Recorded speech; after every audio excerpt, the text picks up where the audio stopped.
Topic का नाम है रीजन फॉर बॉन्ड फॉर्मेशन। अच्छा एक बात बताती हूँ, मैं ना ये जो रीजन फॉर बॉन्ड फॉर्मेशन आपको पढ़ा रही हूँ ना, इस पे ना एक बड़ा सा मतलब ऐसे स्टार चिपका दो। ये इतना इंपॉर्टेंट है कि जब आप जेईई मेन का पेपर उठा के देखोगे, सीरियसली इस पर्टिकुलर टॉपिक से क्वेश्चन बने हैं। आज के स्लाइड में मैंने इसमें से कोई क्वेश्चन नहीं लिया। अगर आपको इसके क्वेश्चन करने हैं, बहुत सस्ते लेवल के क्वेश्चन है, 2019, 20, 21 इन 3 पेपर्स में जब आप पीवाईक्यू करोगे ये क्वेश्चन आपको मिलेगा। बट क्या होता है ना, मैं पूरी थियोरी पढ़ाऊंगी, फिर वही का वही क्वेश्चन करेंगे तो आपको लगेगा अरे मैम ये तो टाइम पास हो रहा है। तो इसीलिए मैं थियोरी पूरी करा दूंगी। इनके जो क्वेश्चंस हैं वो बहुत सिंपल आएंगे, मेरी थियोरी से बाहर नहीं आएगा, वो आप एक बार प्रैक्टिस जरूर करना। अब मेरी बात को बड़े ध्यान से सुनना। मैं एक डायग्राम बनाना चाहती हूं और वो डायग्राम कुछ इस तरीके से नजर आएगा। यहाँ है आर, आर का मतलब है बच्चे what is the distance between two atoms. मेरे पास 2 एटम है, इन 2 एटम्स के बीच में डिस्टेंस कितना है, और यहां पर मैं वाई एक्सिस पे प्लॉट करना चाहती हूं एनर्जी। तो मेरी बात ध्यान से सुनना बच्चे, मान लो एक ए एटम यहां पर है और दूसरा ए एटम इस ए एटम के इनफाइनाइट डिस्टेंस पे है, मतलब both are very very far away from each other. जब 2 एटम्स आपस में बहुत दूर होंगे तो क्या आपको इतनी बात समझ आ रही है कि they will be not even attracting, they will not even be repelling each other. ना तो उनके बीच में अट्रैक्शन होगा, ना ही उनके बीच में रिपल्शन होगा। क्या ये बात सबको अच्छे से समझ आई? मतलब जब 2 एटम के बीच का डिस्टेंस बहुत ज्यादा है तो उनकी एनर्जी लगभग लगभग 0 हो जाएगी, कोई एनर्जी नहीं है। अब आपने 2 एटम्स को पास लाना शुरू किया। सुनना मेरी बात को, जब आप एक एटम, एटम का मतलब है न्यूक्लियस और उसका मतलब है इलेक्ट्रॉन, दूसरे एटम का मतलब है न्यूक्लियस और उसके पास इलेक्ट्रॉन, जब आप 2 एटम्स को पास लाना शुरू करेंगे तो ध्यान से देखो, इसका जो न्यूक्लियस है वो इसके इलेक्ट्रॉन्स को अट्रैक्ट करेगा, सही बात है। इसका जो न्यूक्लियस है वो इसके इलेक्ट्रॉन्स को अट्रैक्ट करेगा। यानी कि जब धीरे धीरे 2 एटम्स पास आना शुरू करते हैं, इन दोनों के बीच में अट्रैक्टिव फोर्सेस बनने लगते हैं। और जब जब किन्हीं 2 चीजों के बीच में अट्रैक्टिव फोर्सेस बनेंगे, यानी कि आप जानते हो एनर्जी क्या हो जाएगी, रिलीज, एनर्जी क्या हो जाएगी, डिक्रीज। तो पहले 2 एटम्स दूर दूर दूर दूर थे, जैसे जैसे वो पास आना शुरू करे, एनर्जी देख रहे हो डिक्रीज डिक्रीज डिक्रीज डिक्रीज होती गई। अब हमने इन 2 एटम्स को एक ऐसे, ध्यान से देखना, एक ऐसे डिस्टेंस तक मेरे पास ये 2 एटम्स आ गए जहां पर इनके बीच में मैक्सिमम अट्रैक्शन है, यानी कि फोर्स ऑफ अट्रैक्शन एकदम डोमिनेटिंग है, बहुत बहुत अट्रैक्शन हो गई। इतनी अट्रैक्शन हुई बच्चे कि जो इनके बीच की एनर्जी थी वो अपने मिनिमा पर चली गई, सबसे कम एनर्जी आ गई।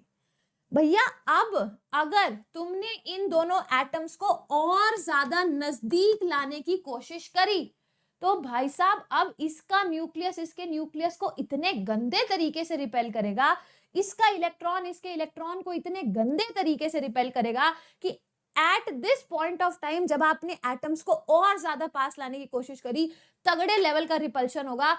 और जब जब रिपल्शन होगा आप समझ जाइएगा कि एनर्जी इंक्रीज होगी। तो देखना, ये पहले एटम्स दूर थे, एनर्जी कम कम कम कम कम कम कम कम कम, जब वो इस पर्टिकुलर पॉइंट पे आ गए तो उनकी एनर्जी मिनिमम थी। और अब अगर आप उनको और पास लाने की कोशिश करेंगे भाई साहब, एनर्जी रैपिडली बढ़ेगी। क्या ये बात सबको समझ आ गई? ये एक ऐसा पॉइंट था जहां पर अट्रैक्टिव और रिपल्सिव फोर्सेस बैलेंस कर गए। ये वो पॉइंट था जहां पर अट्रैक्टिव फोर्सेस रिपल्सिव फोर्सेस से डोमिनेट कर रहे हैं। ये वो ऐसे पॉइंट्स हैं जहां पर अट्रैक्टिव फोर्सेस रिपल्सिव फोर्सेस को डोमिनेट नहीं कर पा रहे। और अब समझो, यहां से 0 से और ये जो R आया या ये जो D आया डिस्टेंस, सो ये जो D डिस्टेंस है बिटवीन द 2 एटम्स, ये वो डिस्टेंस है जहां पर दोनों एटम्स एक दूसरे के पास रहना चाहते हैं। और इन दोनों के बीच का जो डिस्टेंस है ये क्या कहलाता है? This is known as bond length. अब जिनको समझ आ गया बढ़िया, जिनको नहीं समझ आया एक एग्जाम्पल देती हूँ। एग्जाम्पल ये है बच्चे, ठीक है, हमारे पास, ठीक है, एक बंदा है, ठीक है, बंदा बंदी का मतलब है एक लड़का है और एक बंदी है जो काफी दूर है। मान लो तुम बंदा और तुम्हारी जो बंदी है वो कहीं इंडिया के किसी कॉर्नर पे है, तुम उसको जानते नहीं हो, तुम्हारे बीच में कोई अट्रैक्शन कोई रिपल्शन नहीं है, एनर्जी जीरो। जब तुम पेपर वेपर देते हो, ठीक है, बाय चांस पता चला कि तुम दोनों सेम आईआईटी में एडमिशन लेते हो, फिर वो तुम्हारी क्लासमेट भी है, फिर तुम उससे नोट्स वगैरह भी डिस्कस करते हो, कुछ कॉन्सेप्ट्स भी डिस्कस करते हो, क्या हो जाएगा, अट्रैक्शन होनी शुरू होगी। और जब जब अट्रैक्शन होगी तो ईगो खत्म होगा ना।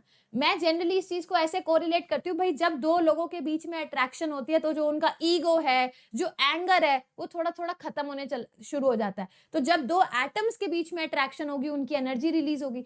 जब दो बंदों या बंदी के बीच में अट्रैक्शन होगी तो ईगो या ये सब जो है ना गलत नेगेटिव फैक्टर्स होते हैं, ये चले जाएंगे। अब एक बात बताओ, शुरू शुरू में तो बड़ा अच्छा होता है जब तुम एक दूसरे से बात करते हो, फिर एक पर्टिकुलर डिस्टेंस आ जाता है कि ठीक है भाई, this is the level of friendship, ठीक है। अब वो बंदी तुम्हें हर रोज फोन के करके कहे, बाबू क्या कर रहे हो, सोना ने खाना खाया नहीं खाया, तो तुम भी इरिटेट हो जाओगे ना, यू नीड अ स्पेस। तो एक पर्टिकुलर डिस्टेंस तक, एक पर्टिकुलर लेवल तक everything was okay, relationship was awesome. But फिर एक दूसरे की लाइफ में दखल अंदाजी करोगे, भाई साहब तगड़े लेवल का रिपल्शन होगा, इतना गंदा रिपल्शन होगा कि जो बॉन्ड बना था वो टूट जाएगा, समझ गए। तो बिल्कुल वही चीज यहाँ पर है, दो एटम्स जब आपस में दूर दूर पे थे, इंफिनिटी पे, नो अट्रैक्शन नो रिपल्शन, पास आते जा रहे थे। मैं मानती हूँ जब पास आ रहे थे, आपको, आप खुद सोचो ना भाई, जब तुमने नया नया किसी लड़की को जानना शुरू किया तो उसकी अच्छी बातें भी होंगी, उसकी गंदी बातें भी होती है, मानते हो ना, अच्छी बातें भी है, गंदी बातें भी है, कई उसकी बातें अच्छी लगती है, कई गंदी लगती हैं। मगर शुरू शुरू में क्या होता है, अट्रैक्टिव फोर्सेस डोमिनेटिंग होते हैं, तुम्हें हमेशा अच्छी बातें ही पसंद आती है, गंदी बातों को तुम सोचते हो कि चल कोई बात नहीं, ये तो चिल है ना। बट जब तुम एक दूसरे की लाइफ में इंटरफेयर करना शुरू करते हो तो तुम्हें उसकी सिर्फ रिपल्शन वाली बातें याद आती है, गंदी बातें याद आती है, अट्रैक्टिव बातें दिमाग में नहीं घुसती है। आई थिंक सब लोग कोरिलेट कर पा रहे हैं, ठीक है ना, बढ़िया। हाँ, तो ब्रेकअप की सिचुएशन, यहां से लाइफ की एक सीख मिलती है कि ब्रेकअप की सिचुएशन नहीं आने देनी, हर एक को अपनी लाइफ में थोड़ा थोड़ा स्पेस देना क्या हो जाता है, कंपलसरी, ठीक है।